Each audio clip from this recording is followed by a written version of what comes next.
Hey guys, welcome to the Cultivate Keep podcast. I'm Jeremy and this is Corey, and this is where we talk about what we are learning, what we are studying in the Bible, and what is new with our businesses. What's up, dude? Yo, what's happening, man? You look pretty good on the screen. You look better in person, but I'm digging the whole remote recording. It's good. Thanks, man. Yeah, actually, I'm gonna upgrade my audio video setup here pretty soon. I get some pretty good natural light, but sometimes it turns out like I just like get completely whitewashed in my pale skin, and there's like too much light coming through. And right now it's a little bit later too, so like the lighting starts to get funky when it gets dark. What are you gonna upgrade to? Like I'm gonna get just like a light and all that kind of stuff. No, just like an extra lighting thing, because the lighting in our place is really weird. We just have like in each room, right? There's just one corner like ceiling lamp that's like super dim, and then we have our windows, and that's it. Dude, so I'm gonna get like it's the lamp behind you on that wall. Yeah, and then there's a lamp behind me. Well, that's getting crazy with the light. Yeah, that was a little bit crazy, but it's better when there's more. Like right now, the room is like completely closed. There's like no lights in here, but it makes the room brighter. But I'm gonna get this thing called a Lume Cube, which is just like this little attachable kind of external light that I can just put right above my monitor, and you can make it like warm or cold and give it different temperatures, and so that'll help me. Cool. Yeah. How you doing? Good, man. Today I had my first ever lawsuit that I had to be a part of. So. You can check that box now. Dude, it was interesting. I guess we can kind of get into it. Yeah. Kind of our first little segment of what's going on in our businesses. So for our event rental company, we got sued. And yeah, I mean, it was obviously my first time being sued. And so anyway, I thought I would kind of share about it because it was interesting. It was kind of scary and for sure like unknown, and you know, there's obviously things at risk. And so anyway, well, I'll just kind of share about it. So it's having to do with the pandemic. So with COVID, we've had to reschedule over 130 events so far. Well, there's been 130 that have been either canceled or rescheduled. So one of those combinations. And so how we've kind of been handling that. So anyone who is rescheduling their event, we are giving them a credit. So we're saying, hey, you know, you made a deposit and your original plans have to be changed. So we'll go ahead and we'll transfer that deposit to your new date. So whether you pick out a date right now or you want to kind of keep your credit on file, and then at some point down the road you can use it, we can do it that way. So you know, our goal is to be like reasonable, right? To kind of create some kind of win-win agreement between ourselves and our clients. But also, you know, we have to protect our business because, you know, if we refunded over 130 people, we would probably be out of business. I mean, that's a lot of money to refund. So it's like a kind of like a run on the bank kind of idea. Like if everyone came in, like withdrew their account, the bank would have no more money because they're putting that money to work. And dude, when the pandemic first had the onset, like that's how it was. It kind of like a run on the bank. Everyone was rescheduling and canceling. I mean, it was like panic mode. And so this specific client was actually kind of near the beginning. But anyway, so for those that reschedule, there's really no problem, right? As long as they're willing to have an event at some point. And what we're kind of doing is saying like, look, like right now, if you want to get married with 200 people indoors, you can't. So people are kind of doing it like one of two ways. They're actually one of three ways. They either the most common option is they're just simply rescheduling. So they're saying, hey, we'll take this event, this exact same order, exact same venue, and we'll knock it back a year from now. So they're doing that. Or they're saying, you know what, forget this. Let's just cancel our original plans. Let's do a smaller 40-person, outdoor wedding. And that's what they're doing. And with either option, they can take their credit and apply it to those events. And then the third option is they're saying, you know what, let's just put all this on hold right now. Like, let me keep my credit with you, my deposit with you as a credit, and I'll reach out when I'm ready to schedule an event. And, we're letting people like completely change their order. So whether it's a new wedding or whether it's like an anniversary party or a birthday party or now a corporate event, whatever it is, it's literally a credit that can be used for whatever they want. So that's our approach. We feel that it's reasonable. And And for those that cancel, that's kind of when it gets tricky, because those that cancel, they really have no intention of using that deposit. And so we're having a similar response. So the response is for cancellations, there is no refunds. However, you have that credit that you can use at some point down the road. So just because you cancel your current order with us does not mean you're going to like lose your credit. You still have it if you want it. Out of 130 people, every single one of those like scenarios has gone very well. Everyone except the one that we were being sued on, but every other person has it's been pretty understanding and reasonable, and we've come to an agreement. We've had 0 negative reviews. Like it's all gone well. I think one of the main reasons why is because it's been a dialogue, right? Like someone will contact us and say, hey, like, looking at canceling or rescheduling, what are my options? And then we respond with the options, and then from there it's a conversation. And again, the whole time our goal is to be reasonable and to kind of find the common ground. So that's kind of the long-winded, like full picture of what's been going on here. So for this specific client, they had booked with us in 2019. I think in like March, beginning of the year, they booked, and so they made the deposit 50%, and we're good on the contract, ready to go. And then in April of this last year, 2020, kind of right after COVID was kind of kicking up and getting started, they emailed us in the beginning of April saying, hey, considering postponing or canceling, what are the options? And I responded kind of with the same template, just like the response that we have, and didn't hear back for about a month. And about a month later, we heard back, and it was really weird. We feel like they came out pretty like strong, like pretty strong-armed was like their response. But basically they just said, hey, we regret that it has come to this. Please see the attached letter from our attorney. And essentially just threatening to sue if we don't give back the full deposit within 10 days.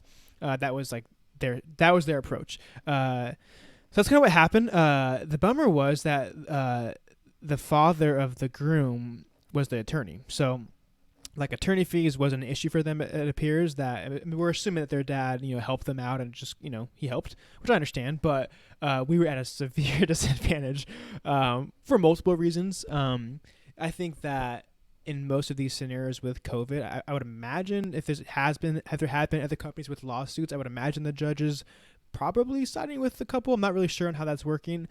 Right. But anyway, that's kind of the onset of what happened, right? And we feel that like we're pretty positive we would have come to an agreement with them.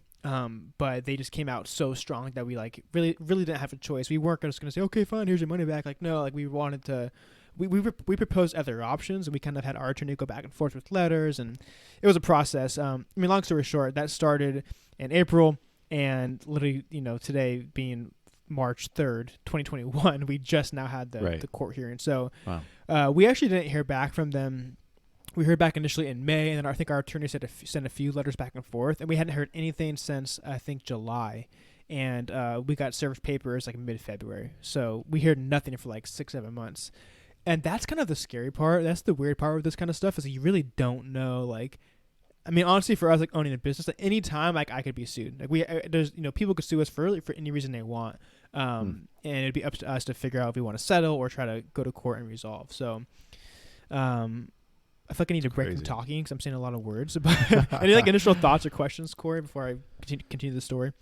Yeah, just to reiterate, like, I think that they definitely came on super strong, and like there's really nothing you could do at that point if they already have the intention of suing. It's not like you really force their hand to do anything yet, even like it was like the third interaction where they asked for what the options are, you told them what they were, and then they were just like, okay, you said third interaction, like not the third interaction, but like the third sort of like conversation or like back and forth about that's a good point. So most of the time when a client books with us for events, we often go back and forth over email or phone, 20, 30, 40 messages exchanged between the two of it. It often takes a while to book. People will inquire through our website, we send a quote, and then from there just kind of like question after question or making tweaks. This client, like there was really none of that. They inquired, didn't hear back for like a month. I followed up, heard back, and then answered the question. Then they booked. So it was very like seamless and really easy. So yeah, you're right. It was really our like second interaction to where they responded that way. Yeah, which makes me question, like, I don't know if the father's or the father of the groom is the attorney, like how often they do this, or if they just did this with like all of their vendors and or anyone else who like refused to refund or to cancel. But yeah, I mean, I think the lame part is it goes to show like if there was like 10 of these people who were wanting to sue you or were like really upset, then it'd be like, well, maybe they have like kind of a point. But it was just that one, and it was so like quick and hasty that it makes you think like, yeah, they really don't have like, they're being unreasonable intentionally. Mm-hmm. Yeah, that's kind of how we felt. I'm pretty sure they potentially maybe sued the venue as well. I'm not positive, but that's my assumption. I mean, it really doesn't matter what I assume, so that's that. Okay, so that's kind of how things like took place, I guess. And then today we had the actual trial. But it's interesting because right now with COVID, the whole court, like the way it's working, it's all different because right now, at least for small claims, it's all over Zoom or like Microsoft Teams viewer. So you're not going to actual court, you're doing it online. What that means is leading up to the case, how you submit your, quote unquote evidence or any of like the facts, how you do all that it's all different. So normally for small claims, you cannot have an attorney represent you in the court. You represent yourself, but you can have an attorney prep you if you would like. So an attorney can prep you. But for the actual court, like I said, you show up by yourself. But leading up to your actual case, you have to submit all of your evidence in advance. And so the way it works is for small claims, you normally will show up the day of with all of your evidence, and you would simply like walk over to the judge and hand it to him. But with COVID, you have to basically mail all that in 10 days in advance. But it's weird because, so like, for example, I was served, I think February 16th, which was like 3 weeks before the actual court date. So I was served papers, which means that I was brought, it was brought aware to me that I was being sued. And then I have to, any evidence that I have to submit to the court, I have to also serve it to the other party as well, if that makes sense. And so right, it's kind of a weird process. The whole thing. And you only weird. have like a week to do that, basically. Exactly. Right? Yeah. So, it was just a weird process. Oh, you're back. Your video cut out, so I was like super distracted for a minute. I was like trying to focus. I couldn't focus when I was saying because you were gone. I can tell. I see your pretty face. Okay. Got to bring it back. Trying to think. You're talking about just a weird process. Yeah. Okay. So anyway, it just was weird. And obviously, it was my first time experiencing it as well. So, there was a lot to learn, dude. Like a lot, just research. Like their dad being an attorney, the paperwork that I was served was very, very detailed. When they submitted their evidence, quote unquote, it was about a 60-page document of just like, oh my gosh, yeah, incredible. I don't know how they created that much stuff, but it was just like, oh man, so much like article after article, kind of defending their situation and their like summary of the facts and just all this stuff that, I mean, it was really impressive. It was really cool, but my evidence was like 10 pages because I have to pay for my attorney. So, mine was obviously different. I didn't want to, it wouldn't make sense for my attorney fees to cost more than the actual deposit I have to pay back. So yeah. Anyway, so that's kind of the main thing. And then, today we obviously had the thing and, it was, I'm glad I did it. So part of the reason why I decided to not settle outside of court and to just try to do this, because I think that being like choosing a like career or like life, like doing business, I'm almost certain that I'll be sued again at some point down the road, which is unfortunate. But I figured like, dude, let's figure this out. Let's at least get our feet wet now. I'm not gonna figure the whole thing out, but let me at least like kind of have a practice run. At this point the stakes are not as high and it's a smaller amount of money. Let's just kind of figure it out. So that was kind of my mindset. I was pretty nervous. Like, don't get me wrong, it was definitely a little scary, but I should get to the summary of what happened, I guess. So we lost. Basically, what happened. Yeah. So yeah, that's a bummer. I had the plaintiff had an opportunity to kind of share his case. I had a chance to respond, and then he got to respond after that, and then that was it. There was like no more stuff. So I only got to speak one time. I did ask one good question though that the judge was like, "That's a really good question," and I was like, "Yes." But what it came down to was he said for these kind of matters, he said while I understand like the business owner's circumstances, like it seems unfortunate and difficult.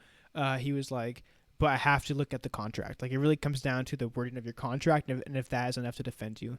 And in this case, it wasn't. So part of the Yeah. takeaway has been which we've already done, but has been to kind of revamp our contract and to really update the verbiage and to ensure that it protects us in scenarios like forces of nature and acts of God and wars and pandemics and all that stuff. So Yeah, that's interesting. So yeah, that's So kind of the main just so thing. you know, like, it's not uncommon, especially I know. So coming from the world of software, and I'll give my 2 second software spiel, is that anytime someone is charged, someone can basically, I mean, it works just like it does in real life with credit cards or with your bank, where you can like dispute that charge. And even if, like, for the merchant, even if it's built into the contract, if it's like clearly stated into the terms of service and their privacy policy, or like, whatever else that it is, like 95% of the time, it goes in favor of the customer or in favor of the person, which, like, even, at Barometrics, there was lots of times where someone would buy like an annual subscription, for example, and then 6 months in be like, I want to cancel. I want to get my last 6 months back. We'd be like, I'm sorry, we can't do that. It's in the terms, like, you've been using it for 6 months. Doesn't really make any sense. And then they basically say, like, if you don't do this, I'm going to dispute it. And like, we know basically that they're going to get that money back because it's crazy. For whatever reason, they're just always favored in that situation. It's rare. It does happen, but that's just been like the overall, so don't feel like you're alone in that. Unfortunately, I think it's fairly common. Yeah, we actually had another client of ours dispute. It was same thing. They wanted to refund. They weren't willing to schedule. We said no. And kind of similar approach to this one. They quickly said, well, I'm going to dispute. They didn't give it any time. And they disputed it. And, of course, they won and got the money. And they just take it out of your bank account, which is super weird. Right. So that was a bummer. I know, it's trippy. But anyway, that's kind of the main thing, dude. Interesting experience. Really glad it's over. Obviously bummed that we lost, but I fully expected that, and good learning experience. And that's been I have some other things I could talk about as well, but that's been like the main, like, newest, exciting, like interesting thing with our business. So it's riveting. So, yeah. It's also good that, like you said, I mean, if you're going to get sued, you might as well get sued for a relatively small amount of money. Because if it was hundreds of thousands of dollars or millions of dollars even, then that'd be a much different experience, right? And you don't want that to be your first experience with it either. Yeah, for sure. Yeah. I'll quickly run through a couple of updates on my end, but I launched this new podcast, Everything's Marketing. I don't know if I talked about that the last time. I think maybe I was just about to. You mentioned that you were about to launch it, yeah. Okay, yeah. I think that you did. So, yeah, I launched it. It's been going well. I even asked a bunch of people to give me reviews, and I think I'm up to 30 reviews on the new podcast, and the response has been pretty good. It's gonna be hard to tell like how it actually helps and affects my business, Swipe Files, for a while. But it's kind of a long game, and it's one of those things where it's not going to be perfectly trackable anyways. But it's a good tool to have, and it seems like I'm getting a good amount of new people kind of in the funnel and engaged anyways, and so I'm pretty confident that it's going to work, quote unquote. Also opening my 2 courses this week as well for enrollment. So I've been doing like the quarterly 1 week open enrollment cycle, where instead of being able to buy anytime, I just open it up for like a week. And so far it's been like a little bit slow. I think I've done like $1,500 in sales. But I'm always kind of like, I don't know what to expect with this anyways. And I try not to put like a goal or a number in mind, just so I don't disappoint myself too much. So we'll see how it ends up. It's going to run through this Sunday. By the time this comes out, it'll be done. But it's exciting nonetheless. And basically what it's kind of leveling up to, and I think I might have talked about it last time too, but I've been thinking about this idea of just like saving up enough money in the business bank account to be able to sort of like live off of for 6 months to a year, if I didn't have anything else going on. Though, basically, just gives me runway for the revenue to catch up to the business bank account, and to then become like default alive, quote unquote, where it's like perpetually I can sustain myself and give myself a paycheck.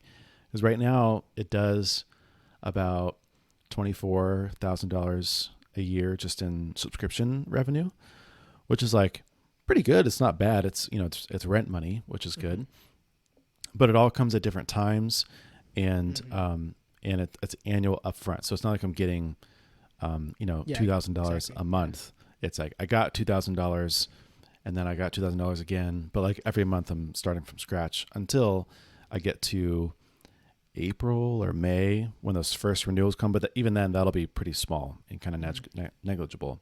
So it's going to take a while for that to really be like a consistent thing that I can rely on. But I'm hoping with the courses, with a couple other things that I'm doing, that I'll be able to have like 6 months to a year's worth of runway by like May-ish, which I'm pretty excited about, because then I can actually start paying myself a paycheck and have another kind of stream of income to rely on. It's not going to be huge. I'm not going to pay myself a ginormous salary, but it'll be something small, and it'll be another thing to kind of support myself with. So I'm excited about that, because I feel like now it's like a game almost. You better not take a salary before me, dude. I'll be pissed. I don't know. I mean, are you planning on taking a salary before May? Because if not, then actually, yes, I might beat you there. I do have plans for that. Okay. Up until this point, we've just taken like owner's draws. Is how we do it. Right. But I want to put it as like a W-2 and have a consistent paying salary. So.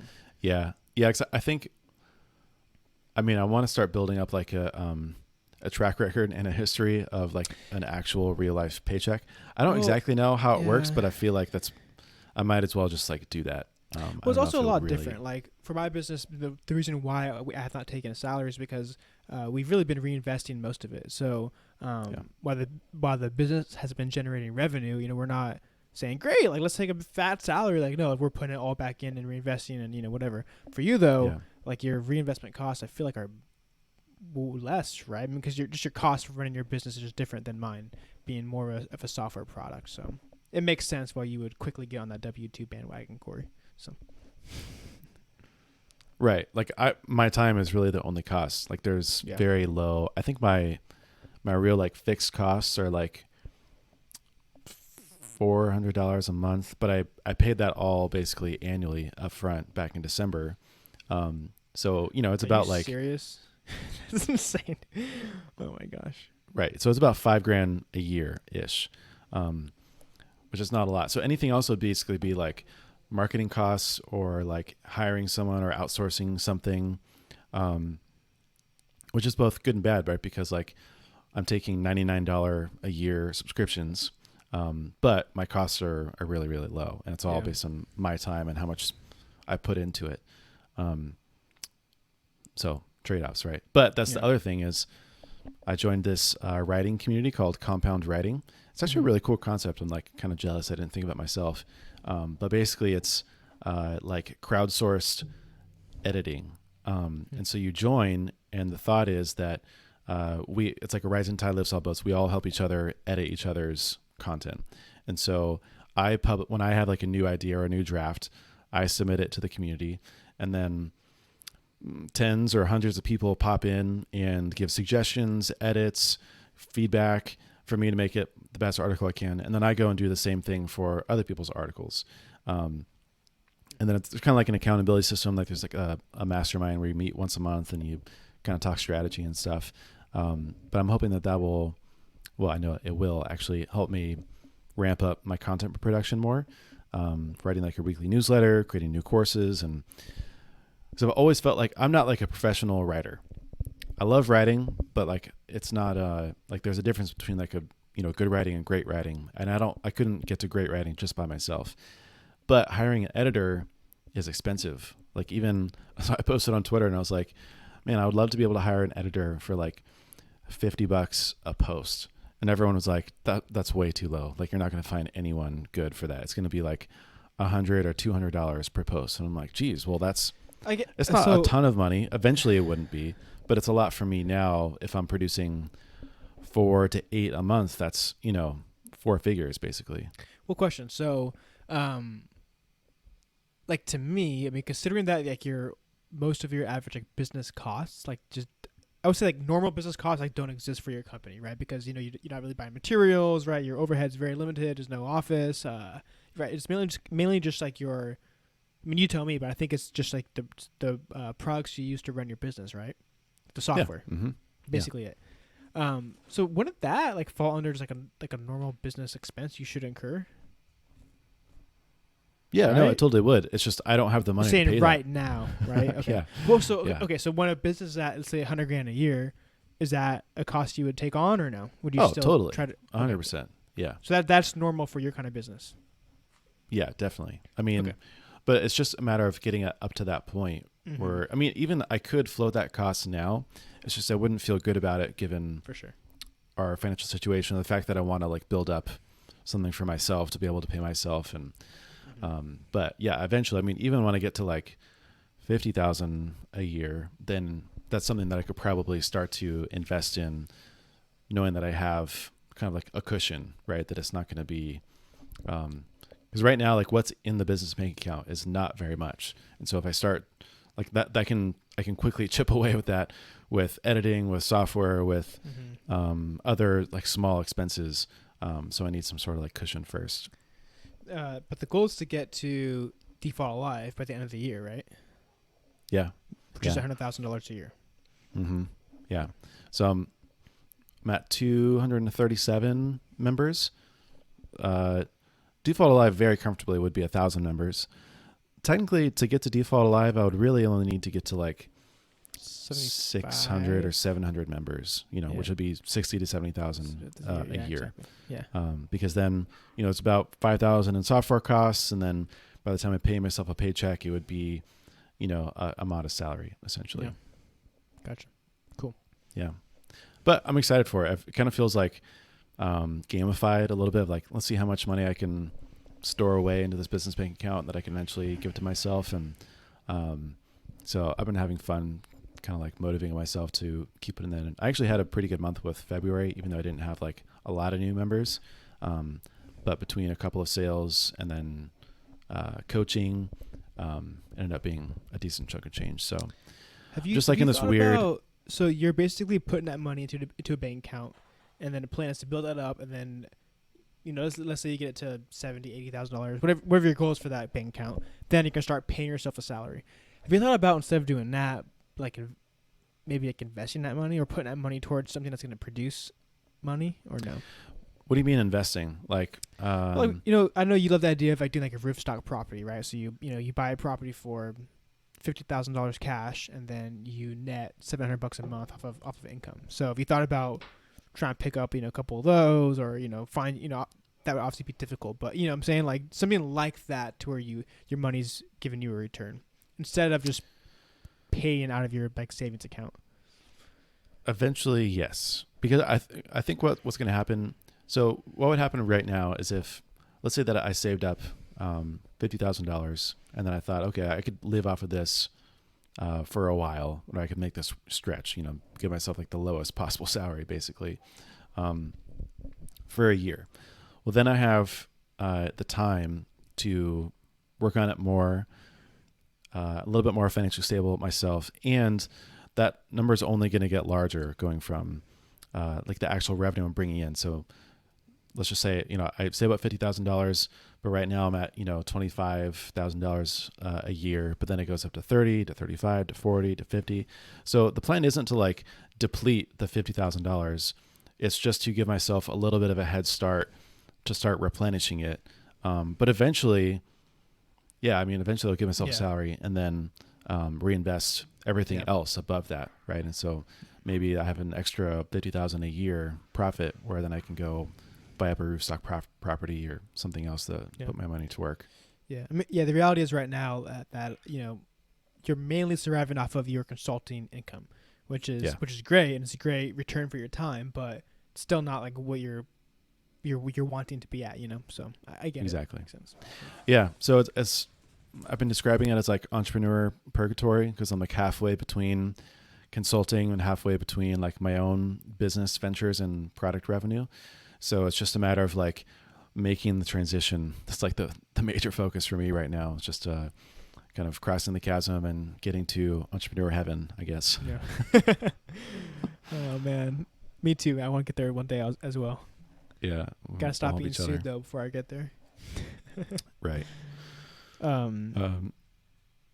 had a couple other more things thing I wanted to add. What did you? Sorry, go ahead.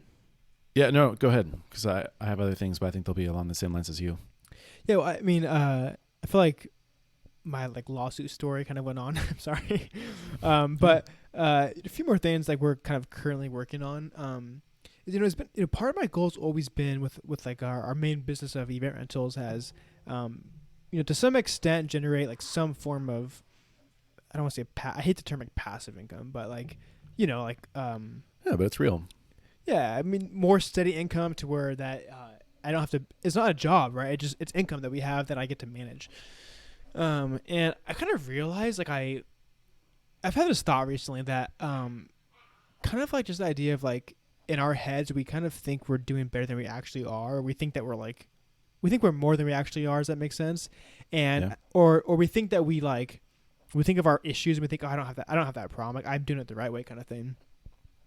I kind of realized like, wow, I've really been doing that a lot with my business. I think part of what that is I feel like I've done some things good with it, but a lot of things that I have not done well, like I need to start doing a lot better. And so one of those has been like running it more like a business. Like what I've realized was over the last like year and a half, 2 years, is that like I'm really hands on. Like when it comes to events and like making it like a wedding actually happen or a corporate event, like most of the time, like I'm at the actual setup. Now I don't really go to most of the pickups, and so in my mind that's kind of like, oh, like I'm having this great lifestyle where I don't have to whatever. But the reality is like, like I'm actually working like most, Saturdays and Sundays, and I'm doing, work that I maybe shouldn't have to be doing. And so I kind of decided, you know what, like let me restructure some things, and this year like really from the very beginning start at like trying to make it more of a hands-off approach. And so and all that to say, pretty much every event we've had so far this year, I haven't really gone on them. I've gone on a couple, but I've really been sending guys out and kind of just trusting them and taking time during the week to train people and, meet at the warehouse and kind of go over stuff. And it's been really fun. Like we're really operating at like a small scale right now. Come summertime and fall, we get a lot more busy. And so I'm excited to like take what I've started and really apply it to that time. And so I'm not saying that I'm like done working on events, but Right. like for example, next weekend, I think we have 5 events that weekend, which is not small, but not big. It's kind of like a medium weekend. And I'm not doing one of them. Like I have guys doing all of it. And so, yeah, I'm really excited, like really like practicing what I thought I was good at kind of thing, and just kind of seeing how it goes. And so that's an exciting thing to share that, yeah, I'm excited about that. So. Definitely. I mean, it's kind of a cliche, right? But like there's the whole, are you working on your business or are you working in your business? Correct. And it is super easy to just work in your business and like give yourself a job and just like do things that other people could do. But it's really hard to work on the business and do things that no one else can do and really put a lot of your time and effort towards that. Yeah. Yeah, exactly. Yeah. Even more than that, like this week I spent a lot of time working on our procedures and operations, like things in writing of how I want things done. And like I've never done that before, which you would think I should have, but I just haven't. And so, and the reason is because I'm always there. So I'm always the one like either doing the hard thing or explaining it, whatever. So now it's going to all be in writing and everything's going to be documented. So I'm super excited for that. I think we're doing some good things. Yeah. So. Yeah. Yeah. I think that's a super worthy investment. There's things that like anyone coming from like a different industry or world, would like take for granted. And for me, one of those things is like documentation, just because with a software business or like a content business, everything is in writing somewhere, because like how else would you communicate that thing to someone? There's like videos and there's training and there's like a knowledge base and like you create it all yourself. But I always forget that that's not like a normal thing across a lot of other types of businesses. But that's something that you could take and run with. And it's a really powerful tool. Yeah. Yep. That's cool. Along the same lines, I was listening to, I'll link it in the show notes, but I was listening to a podcast. It's a newer one for me. It's called The Fort Podcast, I think it is. And it's basically like this real estate guy. I'll just say he's like a investor, and he's done like a lot of like commercial and residential, but he's like pretty big time.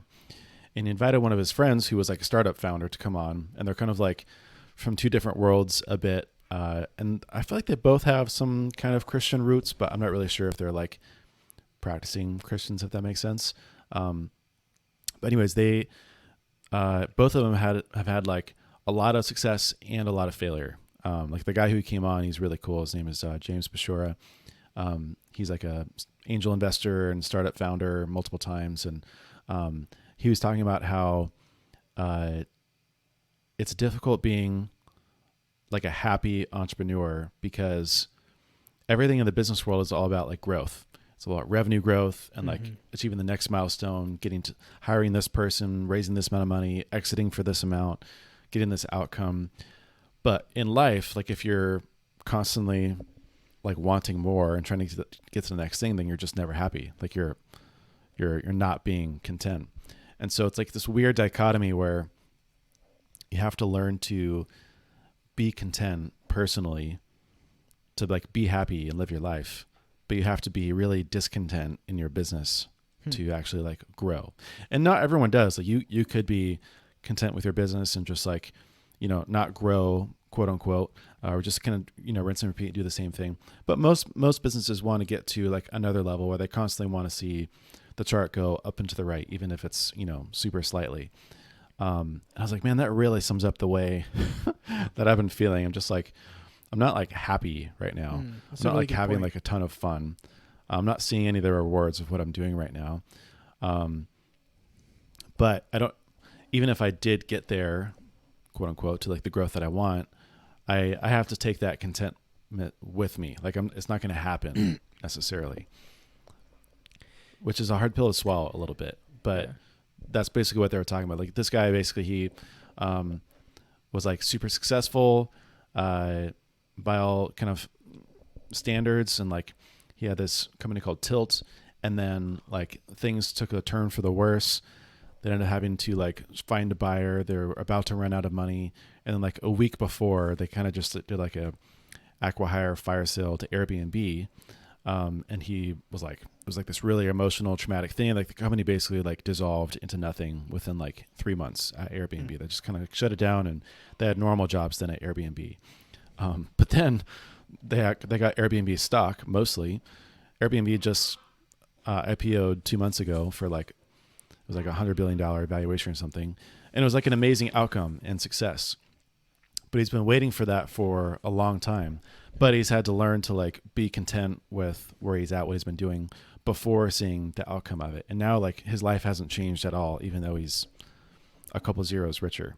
And so I've just been trying to challenge the way that I think. Like, I think that once I get to default alive, and maybe that's a different level, but like 1,000 true fans and I get like some level of success, that I'll be a lot happier. But the reality is I might not be that much happier, noticeably happier. Maybe I should learn to be content. That's a good point you bring up. But also like I would like, I don't know, push back a little bit and think like, do you want to get to a point to where you're just like good? Like, is that what you want? Like maybe, right. I can't speak for you. Like I think for myself, I think like, okay, I think for me naturally, like I don't think I would personally like that. Like I'm really driven. I have a lot of ideas, a lot of things I want to do. And for you, I think you're similar. Maybe not. I'm not gonna speak for you. You answer that. But what I'm saying is like, I think it's good to have that push. Well, it's weird because like we're talking about contentment. So contentment is a little different. But you're talking about like just being like, you know, like not wanting to grow and continue like your expansion. It's a little bit like different. that. Yeah, it's an interesting. Those are opposite ends of the spectrum. They mentioned two quotes. So one is by this guy Naval. He's another like really prolific angel investor and startup founder, and he said, "Desire is a contract that you make with yourself to be unhappy until you get what you want." And I think that's super true. And like if you really think about it, it's just like, I'm not going to be happy until I get this thing. I desire this thing. Even they mentioned Charlie Munger too, sort of the better half of Warren Buffett of Berkshire Hathaway fame. He said, envy is a really stupid sin because that's the only one you could never possibly have fun at. There's a lot of pain and no fun. So I think what they're talking about, kind of what I'm trying to get at is trying to get to like some sort of outcome or like amazing, you know, like top of the mountain, kind of like I did it, I achieved it, is like pretty worthless and like not like a super good ambition to have. But like doing the work and like making progress every day is a good ambition to have, and like making small incremental steps. But it's basically like they were just saying, if you're trying to become like a billionaire, or like if you're never happy with like any of the growth that you ever have, then you're gonna have a really hard time. So you have to find this balance of like being content with where you are, but wanting more at the same time. Yeah. But not being too content and not wanting too much. I don't Yeah. know. It's a weird balance. Yeah, it all makes sense. It reminds me of 2019. Yeah, so that was our first full year in our business. And I have like a few ways of like tracking like our revenue plus like scheduling people for events. So have like we have QuickBooks, but we have like our proposal software. We also have like a spreadsheet that we just track everything on. So on that spreadsheet, like I manually get to like adjust things. On QuickBooks and our other software, it's all automatic. So their spreadsheet honestly is just kind of for me. Like I enjoy like adding in like the revenue for each job. And it's kind of fun to watch like the total for the year go up and up and up. And I remember for 2019, like the goal that I set, and I remember like, you know, every single event that we got, I was so like stoked to like go to my third monitor over here to my left and like, you know, add in my numbers. It was like so fun for me. It was like such like a exciting thing. I remember I often would text Connie throughout the week like, now we're at this number, and we went up whatever every day updating her. And it's funny because in my mind it's like, man, when I hit that like benchmark, when I hit that goal, I'm gonna be like good, right? I'm gonna be, you know, happy. My year will be like satisfied. And we passed the number by like $2,000. We like just went over it, and I like wanted so much more. Like I was, you know, I was somewhat satisfied, but like not really. I mean, I really wanted like the next level. And it's funny how that works because your mind, like you just think like, no, like I'm gonna be like this desire that I have is gonna be met.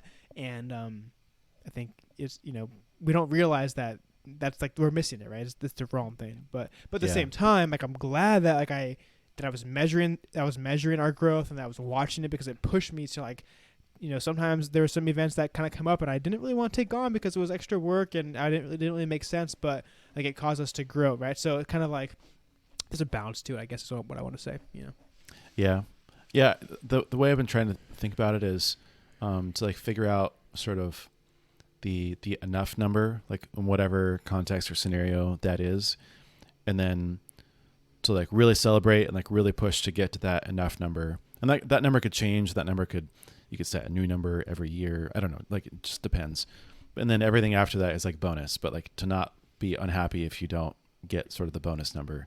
Well, I mean, a lot of what we've talked about, like on and off the podcast, is like wanting our time to like wanting to have like the what's the word? Wanting to have like the income that supports our lifestyle, meaning that we get to really spend our time with the things we want to do, you know. So for example, like this kind of stuff, or just, you know, talking with good people, you know, good fellowship, you know, young people, ministry, all these things we want to do, like that is like extremely fulfilling. And so the default alive, or the number that we said that we need to live off of, whatever, that's kind of what it's feeling, you know. Right. That's the thing that allows us to do the thing that we actually enjoy and look forward to. And so I'll just mention one more thing, and then I'll pass it back over to you because it's related. I'm reading this book called To Sell is Human, which is really good. It's by Daniel Pink. And I really like all of his books. But there's this really, really interesting stat. He said that, I forget the study. I could link to it if I could find it, but it's a reputable source. And they found that once positive emotions outnumbered negative emotions by 3-1. So in other words, for every 3 kind of instances of feeling gratitude or interest or contentment or joy, and they only experienced 1 instance of anger or guilt or embarrassment or discontentment, people generally flourished. But if there was if it was like 10-1, then it was bad. Like people became unhappy. Like there wasn't enough sort of like challenging things in their life. But especially if it was lower, if it was like 1-1, or if it was the opposite, if it was like 1 good thing, 1 good emotion for every 4 bad emotions, then people were basically stuck in their life. And he talks about this idea of learned helplessness, where people sort of like they talk themselves into failure, basically. So they choose to fail at something before they actually experience the failure, and they give up really easily. And it's sort of like this vicious cycle that happens over and over again. But on the other end of the spectrum, like the opposite of that is basically optimism. And optimism is basically like learned resourcefulness, if that makes sense, where it's like a catalyst that stirs up the persistence that you need to keep going and to achieve what you want to do and overcome shortcomings and obstacles, to give you the confidence that you need to actually go and do the things and sort of, like you said, push yourself outside of your comfort zone. I thought that was fascinating because, like, one, you're not going to make it as an entrepreneur or really as like a person in life if you don't have some sort of like learned resourcefulness. And if you're in that kind of cycle of learned helplessness, there's nothing that you can do. Like you're just, everything's going to fall short for you. So I thought it's interesting that optimism is basically like a key to this whole thing. Like you have to have a positive outlook on the things you work on. Otherwise you're going to drive yourself crazy and or never achieve what you want to do. You said optimism is learned persistence. Yeah. That's cool. And it's like a catalyst, basically. Yeah. No, that's really cool. I like that word. Yeah, and learned resourcefulness. That's cool. Yeah. So I've been trying to remind myself of that. Yeah. Another thing that I've been like learning recently is I've been thinking a lot about like how do I have productive communication with someone, and how do I kind of like selfishly, but it actually is one thing that Mike Van Meter, like I was meeting with him one time, he kind of just like shared this with me, and I was like, dude, like I was kind of sharing with him, like, dude, I've been having this conflict with Connie, like this issue between us, like I don't know how to communicate what I want to communicate, and I thought he gave me like such good advice, but it was really weird. Because he was like, he's like, this might sound bad. He's like, I'm gonna take off my pastor hat. This is kind of like friend to a friend. He was like, dude, you need to like communicate with Connie in a way to where you first stop and think, how do I get the end result that I want? Like, how does Jeremy win in this discussion? And he's like, once you figure that out, you communicate, like kind of reverse engineer that to get what you want. And I kind of thought, whoa, like, that's weird advice from Pastor Mike, but I'm down with it. Like, really cool, right? Like, I can totally relate to it. Anyway, kind of fun little story. But I've just been thinking a lot about that recently. I think part of why I've been thinking about that was probably because of our little court case that I had. Like, as I was thinking through, because I knew that with this little court case that I was going to have a chance to speak and share, like, my side.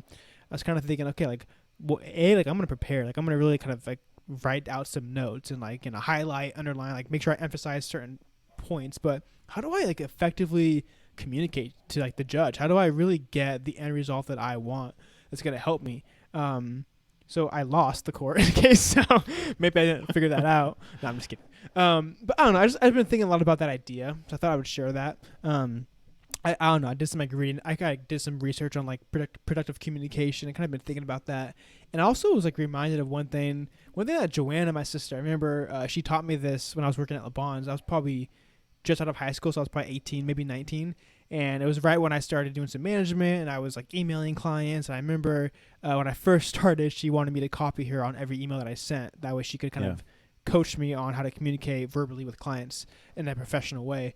And one thing she taught me, which I thought was really good advice, was she told me to be mindful of the use of the word and but.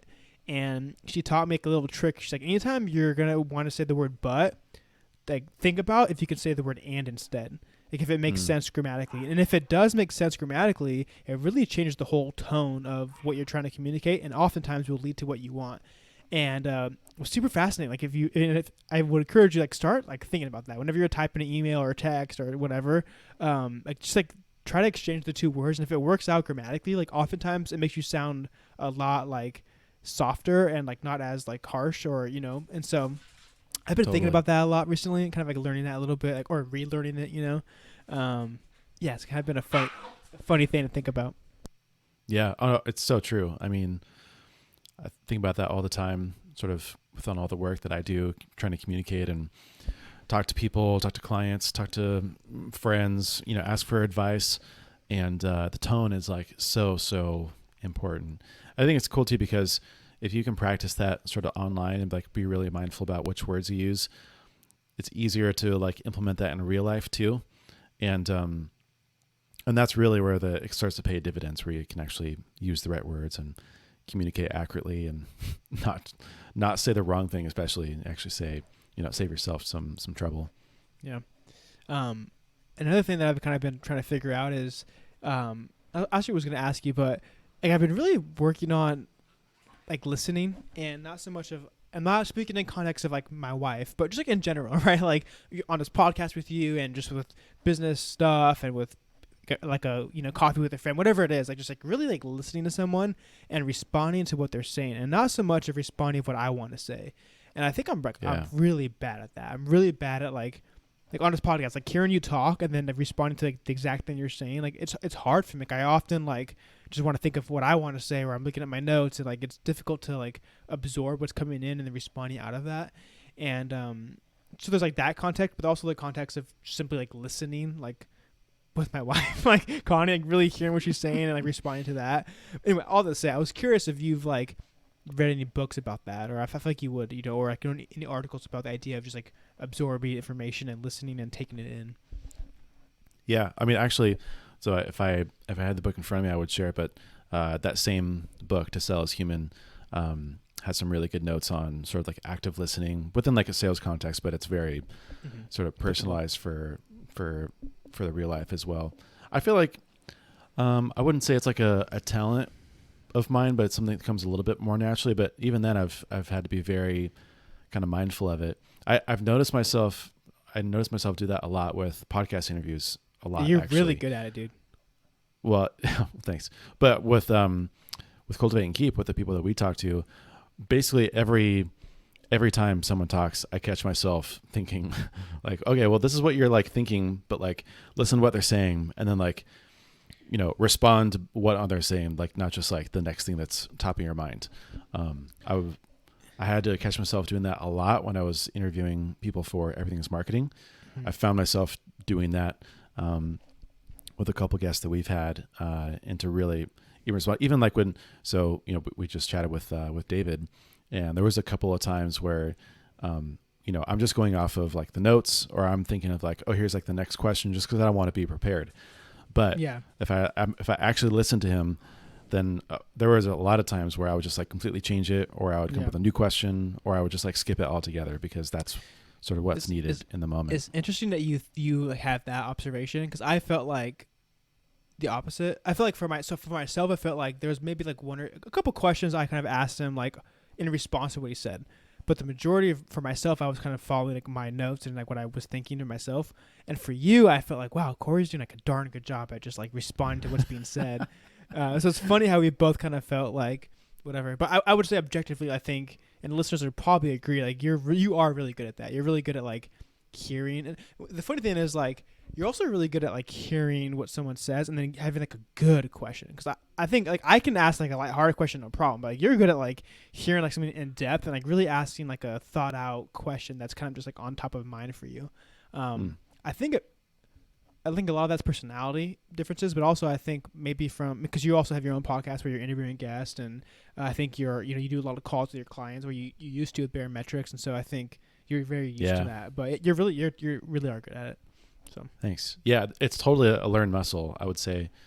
Even thinking about it, you mentioned those couple of things. Like I definitely got a lot of reps in at barometrics, just talking to customers and clients, because that's one of the biggest things. Well, actually, I mean, it really is like selling and/or like consulting, because when someone says like, oh, here's what I'm looking for, if you just give them like the answer that they're looking for, it might not be what they actually need, right? Mm-hmm. I mean, it's the same thing as like, how does the saying go? It's give people what they want so that you can give them what they need, or something like that, where basically you have to really think about, what do you actually, what is this person actually after? And every time someone said like, oh, how do I track my lifetime value, for example, for my customers?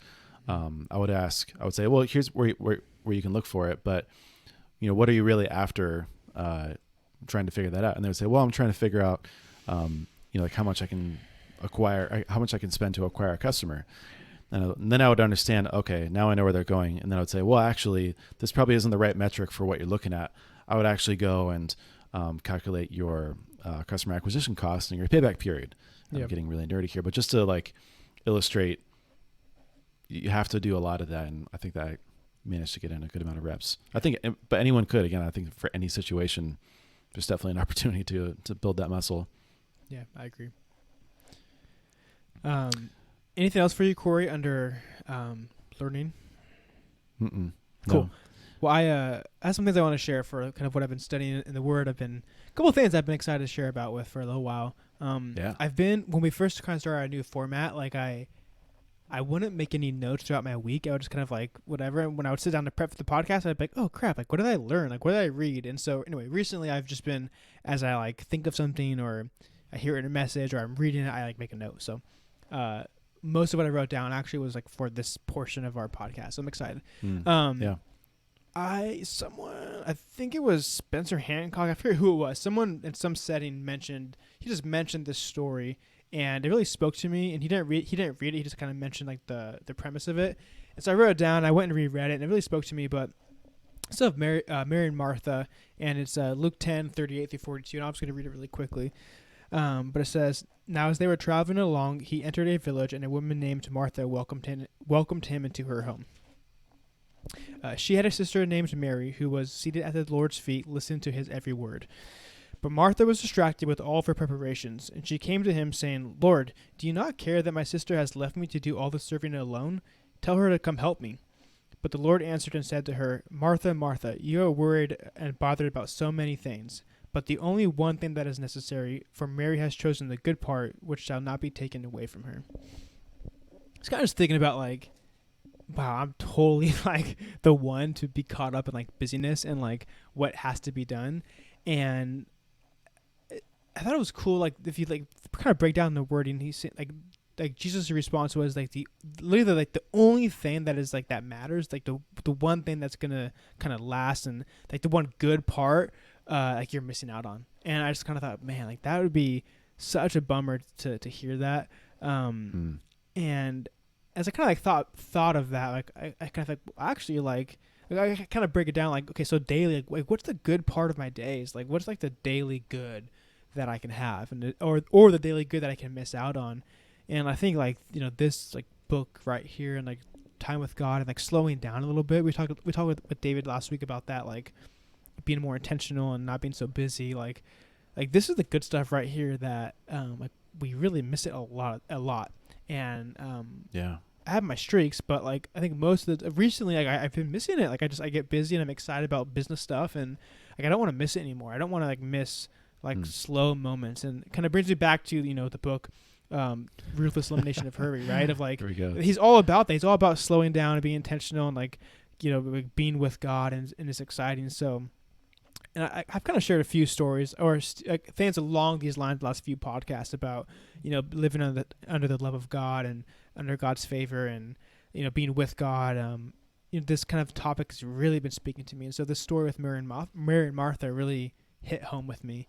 The funny thing is, dude, for all of us, like we all get to pick it ourselves. Like I'm not forced to miss it, and you're not forced to miss it. Like we really get to choose that. And to get the good thing is just simple. It's literally just like slowing down and like reading and like being aware of God's presence. And so, anyway, that really spoke to me a lot, and I was excited to share that today. Yeah, no, 100%. So I don't know if you're thinking of Kevin Miller on Sunday when was he the sharing, one? Okay, yeah, sorry, grabbing him.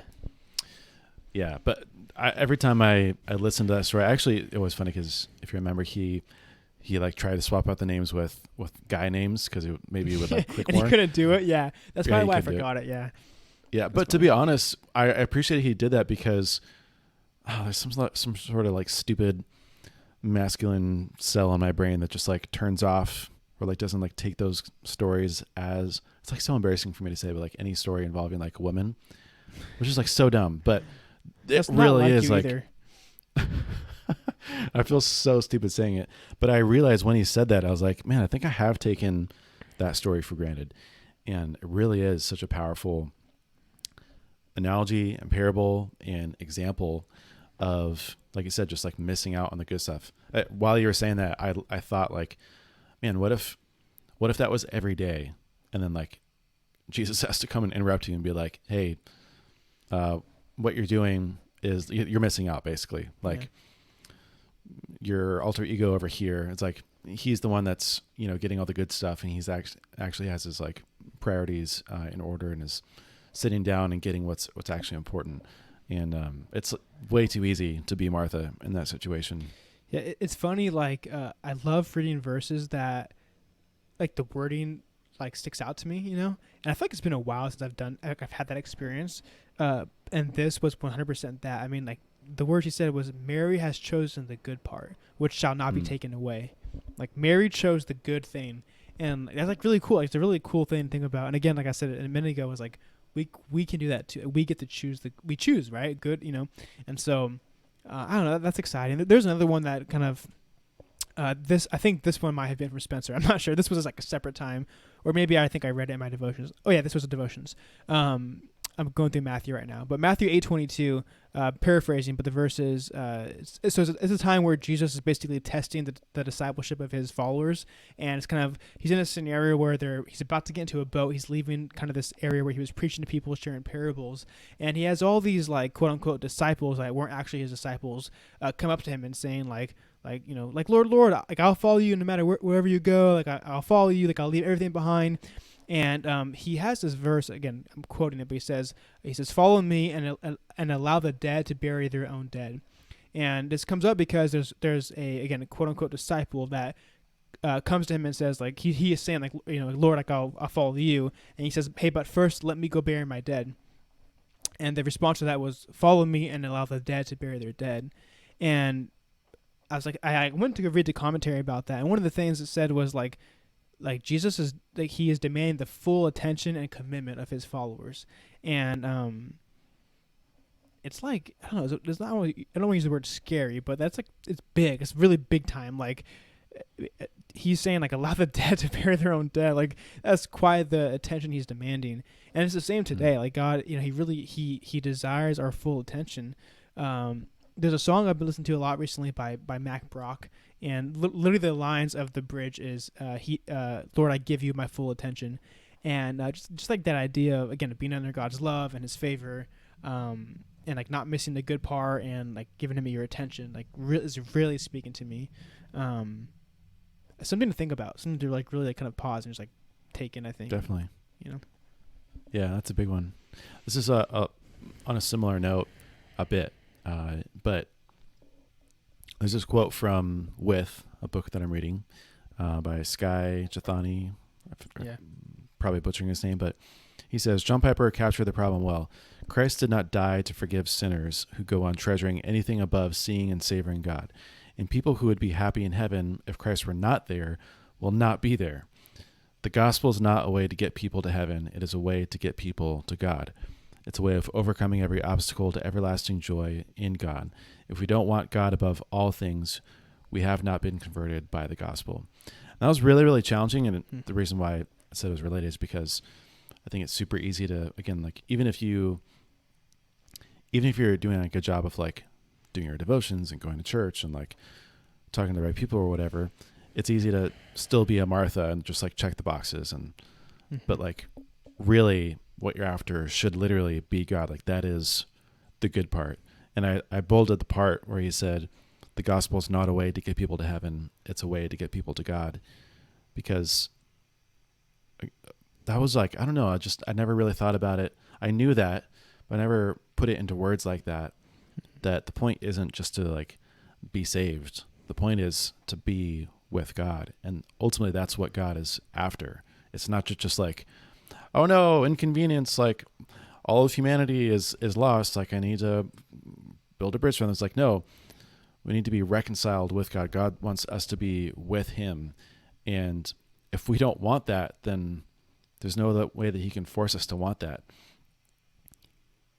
So anyways, it's just like a mind shift you have to make. I've been thinking a lot about, I think for most people it's natural to want to be like with God and connected to God when they have to. And by that I mean, with like a hard circumstance, I don't know, like your spouse leaves you, your boyfriend breaks up with you, you're broke, whatever it is, you lose your job. Like times like that is when like we want to be like with God and we want to be experiencing his presence and we want to be choosing that good thing. And, you read like these stories in the Bible and we hear about, example after example from people that we know of, like they find God in a time like that. And I've just been thinking a lot about like, God, like I don't want to let it get to that point for me to want to be with you.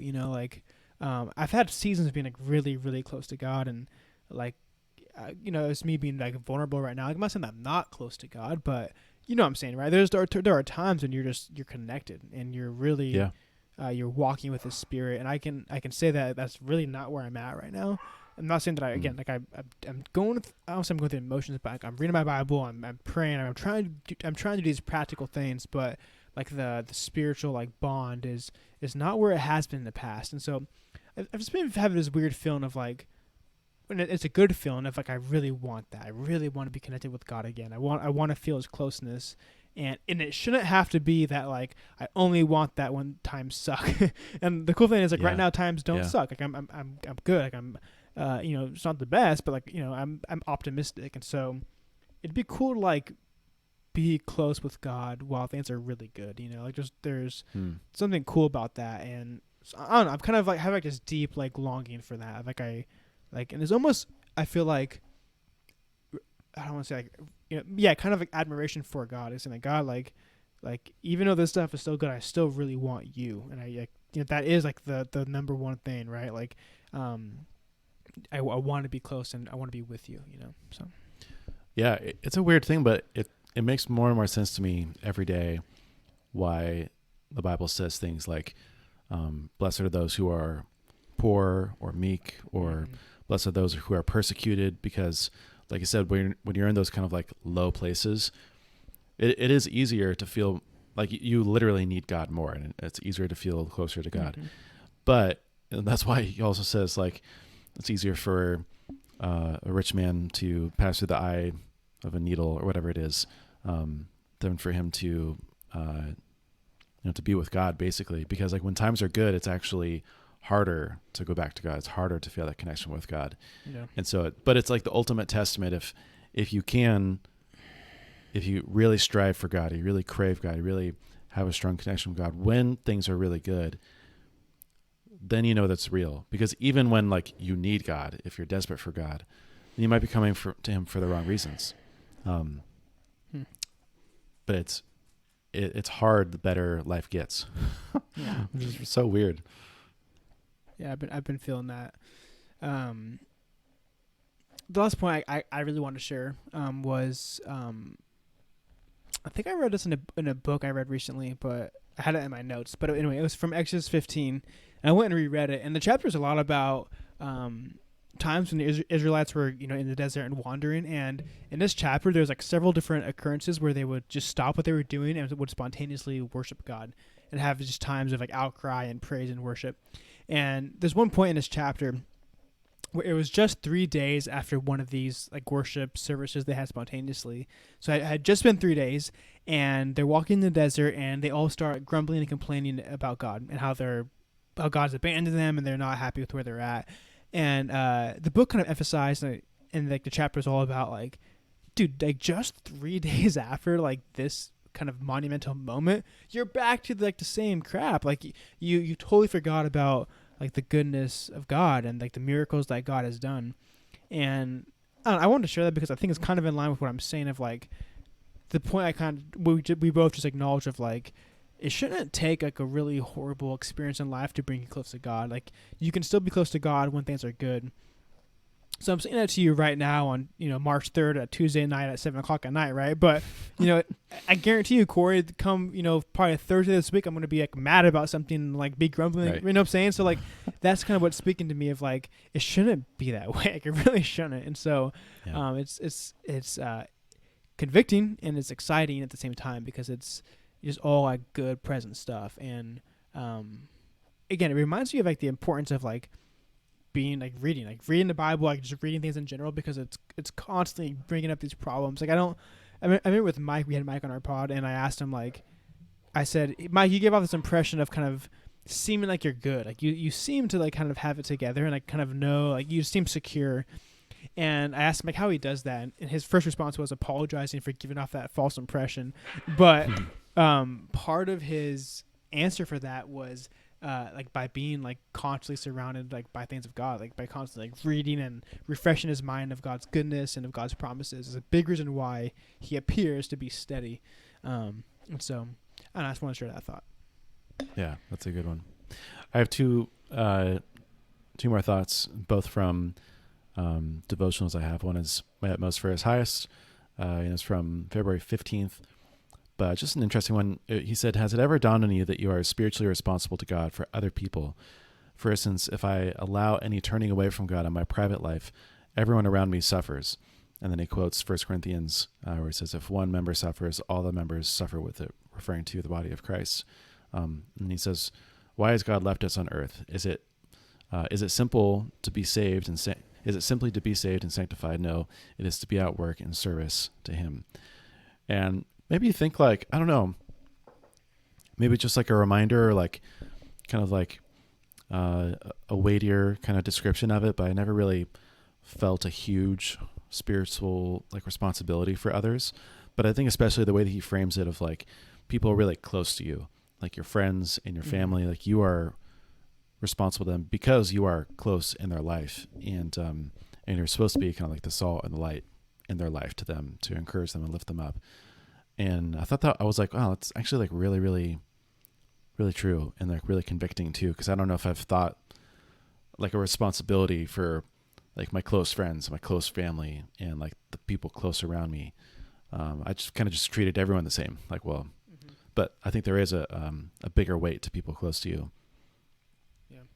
And second thought is from The Imitation of Christ, and just a parting thought. It's fairly simple, but he says, if we would overcome one fault a year, we would soon be perfect. But often we find that we were better and purer when we first turned to God than after years of supposedly spent in his service. I was like, man, I got another like convicting one. But I thought the same thing. Like sometimes when I try to do so much, I end up doing nothing. And like you just want to like fix all the things and do everything all at once, just kind of like knock it out. But he's kind of saying like, hey, if you just work on like one fault a year, like, hey, this year I want to be a better listener. By the end of the year, you would have like sort of mastered that thing. And then like soon, after a decade, maybe, which is still like a short amount of time relatively, then, you said you'd soon be perfect. Obviously you're not going to be perfect, but like you would have mastery over a lot of these really kind of critical, important skills. And I don't know if I've thought about that before, of like really taking a long view of like my own sanctification and even just like skill set of like, okay, I'm going to do this one thing here. I'm going to work on this one thing. But I think there's something there. I think he's right that that's probably the wiser approach. Yeah, it kind of reminds me of the idea of, like every day wanting to improve 1%. And normally I hate that. Like I hate when people say that, because I don't believe you actually can like improve 1% every day, because if you do the math, like how not do you very do that? long, like, and you've done well. So, but I think, well, whatever, little by little, or people. My dad talks a lot about like, hey, if you read one book a month, like, and you just took one thing away from every single book, like that you actually like honed in and put into practice, well, that's 12 things a year. And if you think of your whole life, whatever, so, and that's just 12 books a year, which is not a huge number. And so, yeah, I get what you're saying. I think that, but also the flip side of like we do that and then we think like, oh, I was better off before. Right. Yeah, it's good. Well, I think that's what he means. Is like, he's basically saying, like people try to overcome 3 or 5 faults a year, and then they find that they didn't actually make any progress on those. So he's kind of just saying like, hey, focus and like double down on one thing and just like do one thing at a time. I've thought the same thing for books specifically, like trying to reread more books. I haven't been able to do that this year. I'm still have ambitions to read new books and stuff, but I think that's why it's also important to like reread things like the Bible, because like you just forget, and like you need to be reminded. And even if you just took away or like focused on like one book of the Bible a year and like really went through it thoroughly, that would still be better than racing through the entire Bible and not taking anything away. Yeah, for sure. Well, good, man. Anything else you had to share? No, I think we wrapped it up. So thanks for listening, everyone, today. 3 things you can do to help us support the podcast. 1, if you can drop into your podcast player of choice and leave us a review, that would go a long way for us. We love reading them, and we super appreciate it. You can leave an extra star if you want to give us 5 stars plus an emoji star. You can ask a question. You can make a comment, whatever you'd like to. Have fun with it. You can also share it with a friend. Podcast marketing is super hard, and honestly, the best way that you can support the podcast and that we will find new listeners. It's just by you texting it to someone or sharing it on social media. And if you haven't already, hit that subscribe button. Otherwise, we'll see you in the next one.